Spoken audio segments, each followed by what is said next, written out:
അടുത്ത കാലത്ത് കഴിഞ്ഞ മാസം ഞാൻ ചെന്നൈക്ക് പോകാനിരിക്കുന്ന സമയത്ത് ഞാൻ എയർപോർട്ടിൽ വെച്ചിട്ട് ഒരു ഒരു വയസ്സായ ഒരു സ്ത്രീ, ഒരു പ്രായമുള്ള സ്ത്രീ, അവർക്ക് ഒരു 75-80 വയസ്സോളം പ്രായമുണ്ട്, പ്രിറ്റി ഓൾഡ്. അപ്പോൾ അവർ ഞാൻ ഒരു മറ്റേ അവിടുത്തെ കോഫി ഷോപ്പിൽ, മറ്റേ എയർപോർട്ടിലുള്ള കോഫി ഷോപ്പിൽ തിരിഞ്ഞ് നിന്ന് കാപ്പി അടിച്ചുകൊണ്ടിരിക്കുക. അപ്പോൾ കാപ്പി അടിച്ചുകൊണ്ടിരിക്കുമ്പോൾ ഈ സ്ത്രീ വന്നിട്ട് എൻ്റെ അടുത്ത് നിന്നിട്ട് പറഞ്ഞു, ഞാൻ ഇവിടെ ഇരുന്നോട്ടെ മോനെന്ന് ചോദിച്ചു. അപ്പോൾ ഞാൻ പറഞ്ഞു, അമ്മ ഇരുന്നോന്ന് പറഞ്ഞു. ഇരുന്ന് കഴിഞ്ഞതിന് ശേഷം എന്നെ കുറേ നേരം ഇങ്ങനെ നോക്കി നിന്നു. പെട്ടെന്ന് എന്നോട് പറഞ്ഞു, ഞാനിങ്ങനെ ഡൽഹിക്ക് മകനെ കാണാൻ വേണ്ടി പോകാൻ. ഞാൻ പറഞ്ഞു, ഓ ആയിക്കോട്ടെ എന്ന് പറഞ്ഞു. ഞാൻ കാണാറുണ്ട് എന്നൊക്കെ പറഞ്ഞു. അപ്പോൾ കാണാറുണ്ടെന്ന് പറയുന്നത് നമുക്കറിയാം, സിനിമയൊന്നും അവർ അടുത്ത കാലത്ത് തിയേറ്ററിലൊന്നും പോയിട്ടില്ല, പ്രത്യേകിച്ച് നമ്മുടെ സിനിമ ഇന്റർവ്യൂ ആയിരിക്കും എനിക്ക് മനസ്സിലായി. അപ്പോൾ ഞാൻ ചിന്തിക്കുന്ന വെച്ചാൽ എൻ്റെ ഇൻ്റർവ്യൂ പ്രത്യേകിച്ച് 75+ ഒരാൾ ഇരുന്ന് കാണുമോ അല്ലെങ്കിൽ അങ്ങനെയൊക്കെ ഞാൻ ചിന്തിക്കുക.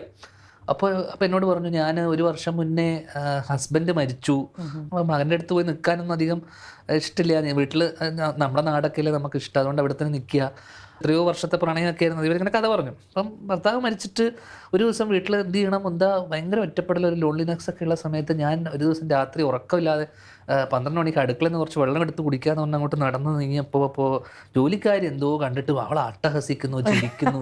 ഇവളെ രാത്രി കാലങ്ങളിൽ ഇവൾ ഒറ്റയ്ക്ക് ഇരുന്ന് ചിരിക്കുന്ന കണ്ടിട്ട് ഞാൻ ഇവളോട് ദിവസം ചോദിച്ചു, നീ എന്ത് കണ്ടിട്ടാ മോളെ ഇത് ചിരിക്കുന്നതെന്ന് ചോദിച്ചപ്പോൾ പറഞ്ഞു, ശ്രീനിവാസൻ ഒരു മോനുണ്ട്.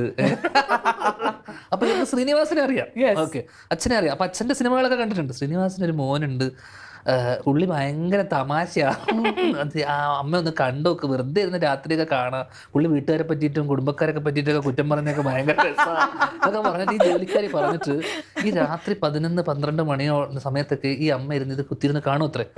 അവരെൻ്റെ ഇന്റർവ്യൂവിലുള്ള കഥകൾ എന്നോട് പറഞ്ഞു തരാം. എന്നിട്ട് അവരെന്നോട് പറയാ, എൻ്റെ ആ ഭർത്താവ് മരിച്ച ആ 3-4 മാസം ഞാൻ കഴിഞ്ഞു കൂട്ടിയത് മോൻ്റെ ഈ പറയുന്ന ഈ രഹസ്യങ്ങളും തമാശകളൊക്കെ കേട്ടിട്ടാണ്. അപ്പം ഞാനില്ലേ, ഇത്രമാത്രം വലിയൊരു മനുഷ്യൻ നമ്മൾ പെട്ടെന്ന്. അപ്പൊ നമ്മൾ പറയുന്ന ചെറിയ കുഞ്ഞു കുഞ്ഞു കാര്യങ്ങളെല്ലാം, കുഞ്ഞു കുഞ്ഞു സംഭവങ്ങളൊക്കെ മറ്റുള്ളവരുടെ ജീവിതത്തിൽ എന്തുമാത്രം ഇമ്പാക്ട്. നമ്മളിതൊന്നും ചിന്തിച്ചിട്ടില്ലല്ലോ, നമ്മളിതൊന്നും പറയാൻ ചിരിപ്പിക്കാൻ, നമ്മൾ ആക്ച്വലി ചിരിപ്പിക്കാൻ വേണ്ടി എന്താ ചെയ്യണം, ഒന്നും ചെയ്യുന്നില്ല. ഞാൻ വീഴുന്നിട്ട് എനിക്ക് ഏറ്റവും അടുത്തറിയാവുന്ന ആൾക്കാരെ പറ്റി കുറ്റം പറയാം ആക്ച്വലി. ഓക്കെ, നമ്മൾ മറ്റേ പറയില്ലേ ബിച്ചിങ് എന്നൊക്കെ പറയുന്ന പരിപാടിയാണ്. പക്ഷെ നമുക്ക് ഏറ്റവും സ്നേഹമുള്ള ആൾക്കാരും നമുക്ക് ബന്ധമുള്ള ആൾക്കാരെ പറ്റി നമുക്കത് പറയാം, ബിക്കോസ് ദേ വിൽ അണ്ടർസ്റ്റാൻഡ്. അപ്പോൾ അങ്ങനെയുള്ള ആൾക്കാരെ പറ്റി പറയുന്ന കഥകളാണ് പലരും ആസ്വദിക്കുന്നതും പലരും ഇഷ്ടപ്പെടുന്നതും ചിരിക്കുന്നതൊക്കെ. അപ്പോൾ ഒരാളുടെ ജീവിതത്തിൽ അല്ലെങ്കിൽ അവരുടെ ജീവിതത്തിൽ നമുക്ക് ഏതെങ്കിലും ചെറിയ തോതിലെങ്കിലും അവരുടെ മനസ്സിലോ മുഖത്തോ ഒരു ചിരി ഉണ്ടാക്കാൻ പറ്റുന്നത് വലിയ കാര്യമല്ലേ.